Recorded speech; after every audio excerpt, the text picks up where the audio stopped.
Bonjour. Eh bien, aujourd'hui, nous allons faire l'analyse de ce qui s'est passé au mois d'avril et on peut dire que c'était un mois un peu chaotique puisque ça ressemble un peu à des montagnes russes. On a fait un peu le système du yo-yo avec des montées, des descentes, des montées, des descentes et le mois d'avril s'est un petit peu passé de cette manière-là. Alors, si on regarde de plus près, eh bien, on se rend compte qu'en ce début d'avril 2025, eh bien, pour la première fois depuis bien longtemps, l'or était redescendu, avait fait une baisse de moins 2% pour se situer en dessous des 3000 dollars l'once pour la première fois depuis bien longtemps. Il avait mis fin à sa montée progressive et continuelle jour après jour. Pourquoi est-ce que ça s'est passé? Eh bien, ça s'est passé parce que beaucoup de détenteurs d'or ont vendu leur or pour compenser les pertes qu'ils avaient sur les marchés boursiers. Deuxièmement, eh bien, on a vu que la guerre commerciale entamée par Trump, eh bien, il y a eu des réactions et la Chine ne s'est pas laissée faire et a réagi et a riposté. Troisièmement, eh bien, on a également observé que il y avait de plus en plus des craintes de voir une récession mondiale pointer le bout du nez. Et enfin, on peut aussi dire que pour l'ensemble des protagonistes sur le marché des financiers, eh bien, on craint pendant un certain temps un ralentissement déflationniste avec une baisse de la consommation, une baisse de la demande ainsi que des investissements et du coup, ça serait suivi par un mouvement inflationniste. Et la réaction de M. Powell a été, en ce début du mois d'avril, de dire qu'il maintenait le cap et ses positions et qu'il ne prévoyait pas, j'y arriverai, aucune baisse immédiate des taux. Et par conséquent, eh bien, l'or est descendu en dessous des 3000 dollars l'once. L'argent a suivi par le même prix en étant en dessous des 30 dollars l'once, avec une baisse de 13%. Le platine avait fait une baisse de moins 6% en se tournant aux alentours de 923 dollars l'once et le palladium avait baissé de 5% pour tourner aux alentours des 920 dollars. Et donc, le mois d'avril a donc commencé en berne avec la position à la baisse.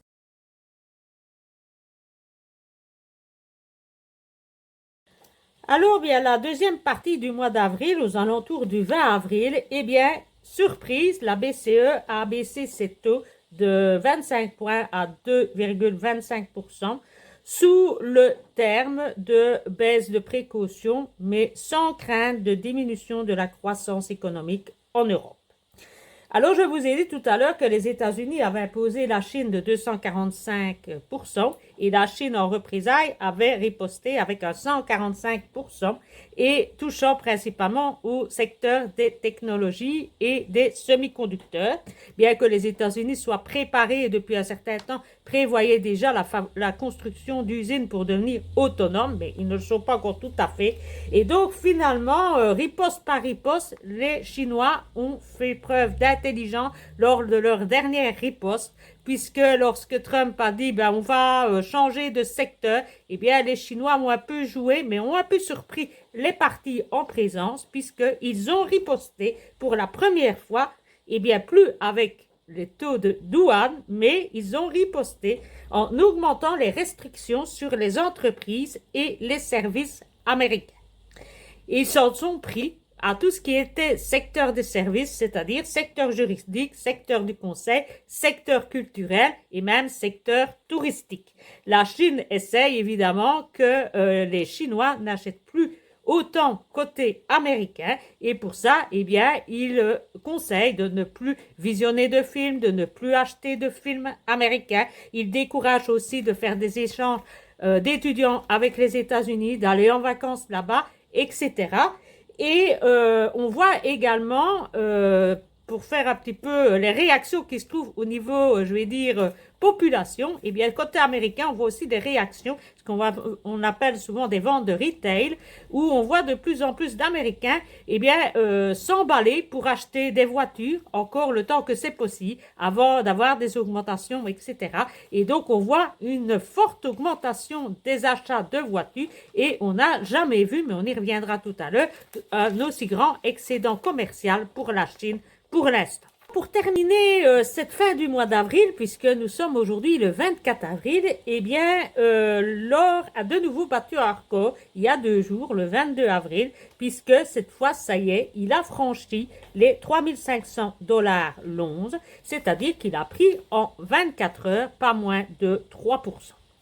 Pourquoi est-ce qu'il y a eu encore cette fameuse montée qui est apparue? Eh bien, c'est parce que Trump, cette fois, s'est attaqué à M.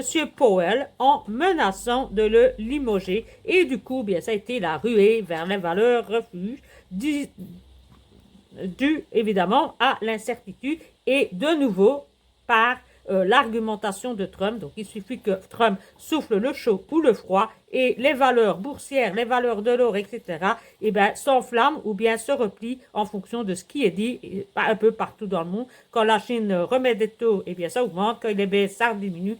Et donc, il suffit plus rien ne tient à des valeurs économiques et à des mouvements et à des cycles économiques.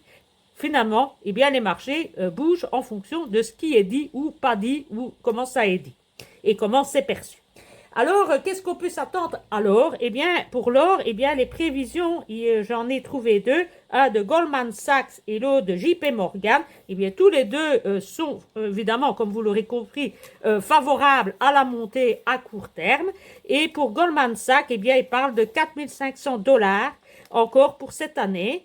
Ce qui nous ferait une augmentation de 71% depuis janvier 2025. Et même si on n'arrivait pas à ce montant-là, mais imaginons, nous sommes pour le moment à 3500 et on arrête à 3700, eh bien, on aurait quand même encore eu un return de 41% depuis le début de cette année. Alors, les raisons, je vous les rappelle une dernière fois, eh bien, on peut citer la baisse des taux d'intérêt, l'endettement des États, leur insolvabilité, la demande qui augmente pour l'or par les banques centrales pour couvrir et se protéger, les crises géopolitiques un peu partout dans le monde, l'audit de la Maison-Blanche sur la Fed et pour également concernant l'or. Et d'ailleurs, apparemment, le président Trump a demandé pour rapatrier l'or US. Alors, on voit aussi des rebattements de cartes aussi au niveau mondial, puisque on voit que Trump et Poutine ont l'air d'être deux bons amis. En tout cas, on voit que du côté des divorces, c'est clair et net que les USA et la Chine, ça passe plus. L'Europe, ben, c'est le maillon faible, c'est celui qui est complètement écrasé, on va dire ça comme ça, et donc ne serait plus partenaire avec les États-Unis, tellement il n'a plus de rôle à jouer, tellement il est devenu faible. Et j'ai découvert en lisant certains articles, eh bien, qu'on dirait que les USA se rapprochent de plus en plus de la Grande-Bretagne et semblent avoir de bons rapports entre eux. C'est également le cas où, si vous avez suivi l'actualité au niveau d'Amérique du Sud, eh bien, l'Équateur, le président qui était sortant et qui avait pris le pouvoir un peu par la force, eh bien, est reconduit pour 4 ans avec des élections. Et donc, eh bien, c'est plutôt un président de tendance de droite qui est là pour militariser le pays, pour essayer de ramener la tranquillité dans le pays suite au commerce et à la prise de pouvoir des narcotrafiquants qui finalement sont plus forts que l'État lui-même, et donc il veut intervenir et revenir en force avec les militaires.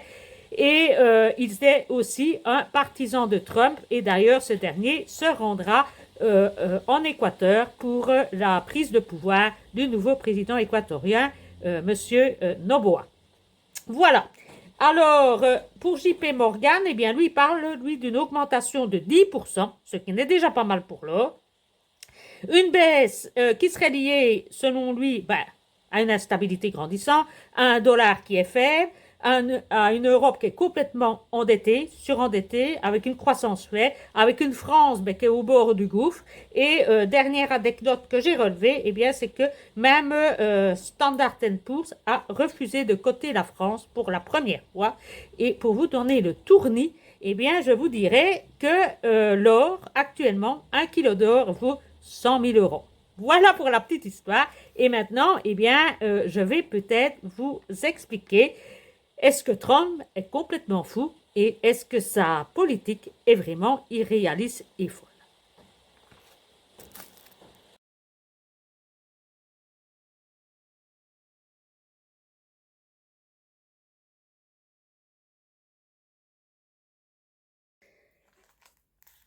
Alors, venons-en à cette deuxième partie qui concerne la politique de Trump et les politiques de Trump. Est-ce que c'est réellement réaliste ce qu'il est en train de proposer au monde? Eh bien, il faut savoir que Trump, eh bien, c'est un vieux papy de la vieille parce qu'il est né le 14 juin 1946 et lorsqu'il quittera la Maison-Blanche, eh bien, il sera sans doute l'un des plus vieux hommes politiques qui ait eu des États-Unis. Et donc, la chance que l'on a, eh bien, c'est que Trump est un enfant de l'après-guerre qui a connu eh bien, la reconstruction d'un monde qui avait été dévasté par la Deuxième Guerre mondiale. Donc, il a connu l'âge d'or, il a connu les crises des années 60, il a connu la fin de l'étalon d'or, il a connu la fin de la souveraineté des États, il a connu les 30 glorieuses, il a connu la guerre froide, il a connu les différentes crises avec Cuba, etc., les guerres qu'il y avait au Cambodge, au Vietnam, etc., et donc, il a assez bien d'expérience et il a connu dans son enfance, et comme c'est un homme qui a une fibre assez bien financière, et bien tout cela l'a sans doute intéressé, et donc c'est un homme qui a un passé assez bien, avec assez bien d'expérience, et donc il a une bonne vision du monde et de ce qu'il veut réellement en faire, et ce qu'il essaye en tout cas de réaliser depuis son arrivée au pouvoir. En effet, il a également connu eh bien, la division de l'Europe entre l'Europe occidentale et l'Europe orientale, c'est-à-dire avec la Russie, les blocs de l'Est et de l'Ouest. Il a également connu, évidemment, la mondialisation, la délocalisation, l'endettement des États, leur surendettement, j'y arriverai, et aussi la fin de leur souveraineté. Alors, avant de poursuivre notre analyse, eh bien, il est peut-être bon de rappeler certains éléments et vocabulaires qui existent en économie. Qu'est-ce qu'on entend par capitalisme? En général, les pays occidentaux, anciennement occidentaux, États-Unis et Europe occidentale, étaient soi-disant des capitalistes. Eh bien, le capitalisme, qu'est-ce que c'est? Eh bien, ça se caractérise par la propriété privée des biens et des moyens de production, et tout cela avec une valeur principale qui est la liberté. C'est vrai que le capitalisme peut parfois déraper et devenir un peu plus totalitaire, et dans ce cas-là, ça devient un capitalisme totalitaire commercial.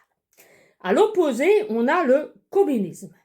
Attention, le communisme et le socialisme, c'est aussi deux choses totalement différentes. Et si on se réfère à Marx, eh bien, ce que je vais dire n'est pas totalement vrai. Je vous donnerai la différence après. C'est que le socialisme et le communisme, on dit toujours que c'est un système où il n'y a pas, justement, de propriété privée de biens et de moyens de production et que tout appartient à l'État. Vous avez le cas en Russie, où il y avait les sovkhoz, les kolkhozes, où tout appartenait à l'État. Et on dit que ce genre de système eh bien, mène nécessairement au totalitarisme. Pour vous rappeler avec la théorie de Marx, eh bien, Marx considérait que cette définition correspondait au socialisme, mais que le communisme était au-dessus de ça et était beaucoup plus libéral. Voilà pour la petite anecdote philosophique. Alors, à côté de ça, eh bien, nous avons parlé évidemment de la mondialisation. Qu'est-ce que la mondialisation? Eh bien, la mondialisation, c'est le passage des petites entreprises, des petites PME, les petites entreprises de papa qui se regroupent, qui forment finalement des fusions et que de fil en aiguille, eh bien, se transforment en multinationales qui sont en fait là pour combattre toute la régulation et devenir autonomes et ne plus dépendre finalement des règles étatiques. Ils essaient de faire leur propre pouvoir à eux tout seuls et de se soustraire aux impôts, aux règles aux règles commerciales, à la délocalisation, etc. Tout cela, eh bien, pour éviter de payer et pour être avec leurs propres règles. Alors, en ce qui concerne la raison pour laquelle Trump est passé au droit de douane, eh bien, c'est tout simplement, si vous vous rappelez, en 2018, eh bien, Trump avait déjà fait un passage par la Maison-Blanche et il avait créé pour l'occasion une réforme fiscale qui permettait à l'ensemble des multinationales de revenir sur le territoire américain et de pouvoir bénéficier d'une amnistie Et le résultat de tout ça, eh bien, c'est que ça a été un fameux flop parce que finalement, les entreprises ne sont pas revenues et il n'y a pas eu d'argent et de réinvestissement qui ont été faits aux États-Unis. Et donc, il s'en est souvenu cette fois-ci en se disant qu'il ne se laisserait plus avoir une deuxième fois. Le voici au pouvoir. Et donc, Trump, qu'est-ce qu'il veut? Eh bien, il veut revenir à un capitalisme d'antan, le fameux capitalisme de papa, petite PME, que la politique parvienne à réentrer au niveau des sociétés et de pouvoir imposer des règles et de réguler ce qui se passe dans le commerce et ne plus laisser finalement une liberté absolue et qui finalement, il n'y a plus personne qui contrôle rien. 3, c'est de réindustrialiser les USA et on ferait bien de faire le même en Europe. Et du coup, eh bien, création de nouveaux emplois et donc en conséquence, moins de chômage et plus d'investissement. Et comment est-ce que Trump va faire pour arriver à ça? Eh bien, tout simplement en créant des droits de douane. C'est beaucoup plus rapide pour obtenir le résultat escompté. Ça fait aussi plus mal au portefeuille, vous l'aurez compris. Et très souvent, on dit que ça fait mal au portefeuille et que c'est pas bon pour les marchés économiques et qui va faire écrouler le système.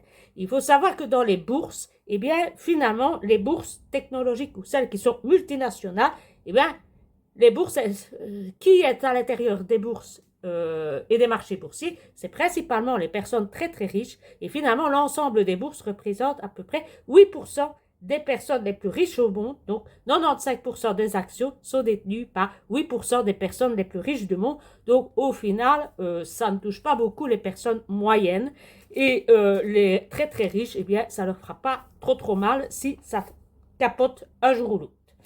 Et en plus, bien, Trump a protégé ses citoyens puisqu'il a pris en contrepartie, pour soulager l'effet des droits de douane sur ses ressortissants, eh bien, il a pris des dispositions telles que ramener les impôts à 15% pour les entreprises.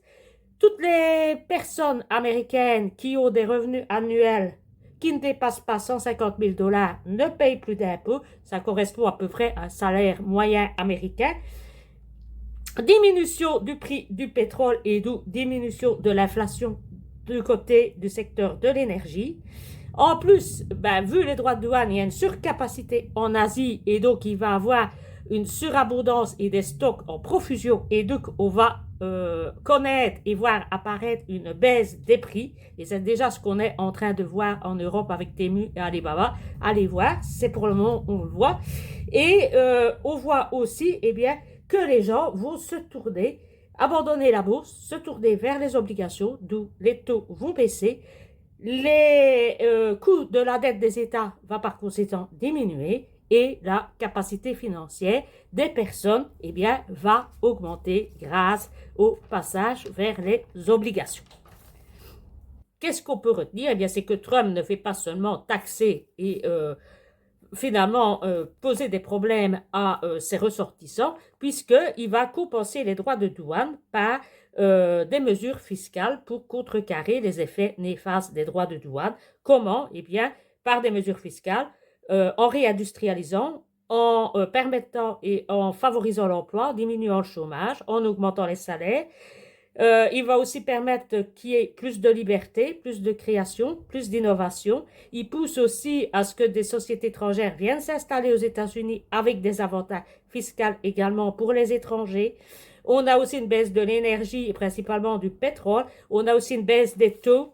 On peut aussi ajouter les excès d'offres, principalement des produits venant d'Asie, ce qui aura des effets évidemment de déflation sur les prix. Et deuxièmement, on va voir apparaître aussi beaucoup plus de négociations bilatérales entre les pays avec des effets positifs, des effets négatifs. Mais le résultat de tout ça, on va se reparler et il va de nouveau y avoir de la concurrence et un marché financier et commercial, eh bien, il est considéré comme sain lorsqu'il y a de la concurrence et pas du monopole. Donc, finalement, les parents pauvres et les dindons de la farce, c'est toujours l'Europe. Résumé, eh bien, la politique de Trump, qu'est-ce que c'est? Eh bien, c'est mettre fin au totalitarisme commercial et à et à toutes des procédures antidémocratiques qu'on pourrait appeler le dumping social. Il veut revenir en fait à la situation qui existait en 1975. Et si vous allez voir ce qui se passait en 1975, eh bien, vous pouvez aller voir, la situation était excellente et on était vraiment dans un âge d'or où tout le monde s'y retrouvait et les investisseurs y retrouvaient aussi bien que les personnes en difficulté. Tout le monde vivait bien à cette époque-là et c'est vers ce système-là qu'il tend à vouloir revenir. Si on veut donc résumer la politique de Trump et trouver son essence, eh bien, lui, ce qu'il veut, c'est ramener la souveraineté et lutter contre la mondialisation. Évidemment, le passage que l'on a, c'est un retour de balancier. On a eu le passage, évidemment, de la souveraineté vers la mondialisation et on va retourner de la mondialisation vers la souveraineté. Ce passage-là va être beaucoup plus difficile, beaucoup plus rapide et beaucoup plus violent. Et ça, il s'en est peut-être un peu rendu compte à ses dépens. Et c'est pour ça qu'on le voit un peu tergiverser pour le moment, en annonçant des choses, en reculant après, en étant stationnaire, en bougeant plus, en réattaquant, en reculant. Et il essaye d'adapter pour en fait que le système ne s'écroule pas, parce qu'au fond, il ne tient pas non plus à ce que le système s'écroule et personne ne le souhaite, parce que sinon on perdrait tous nos culottes et c'est ce que personne ne veut. Et donc Trump essaye de faire ça en dosant bien, en gardant l'équilibre et en restant le plus doux et le plus flexible possible pour que la transition se passe le plus possible pour revenir à un système où il n'y a plus de multinationales et qu'on revienne à l'époque des années 1975 où les PME, petites entreprises, étaient florissantes et étaient nationales et où tout se passait bien. Voilà, je vous dis à bientôt. J'ai enfin pu terminer ma vidéo. Si vous l'avez entendu, j'ai un gros rhume depuis dimanche. J'ai passé le week-end au championnat du monde et depuis hier, eh bien, c'est la grosse crève et donc j'ai préféré achever parce que j'ai peur de ne plus savoir parler dans les prochains jours et si ça continue, c'est ce qui risque d'arriver. Et donc, j'en ai profité pour terminer ça et je vais vous la publier. Et si j'ai quelque chose à rajouter, eh bien, ça fera l'objet d'une prochaine vidéo. Allez, prenez bien soin de vous, profitez bien du soleil, il est là, de la chaleur aussi et bon après-midi à vous.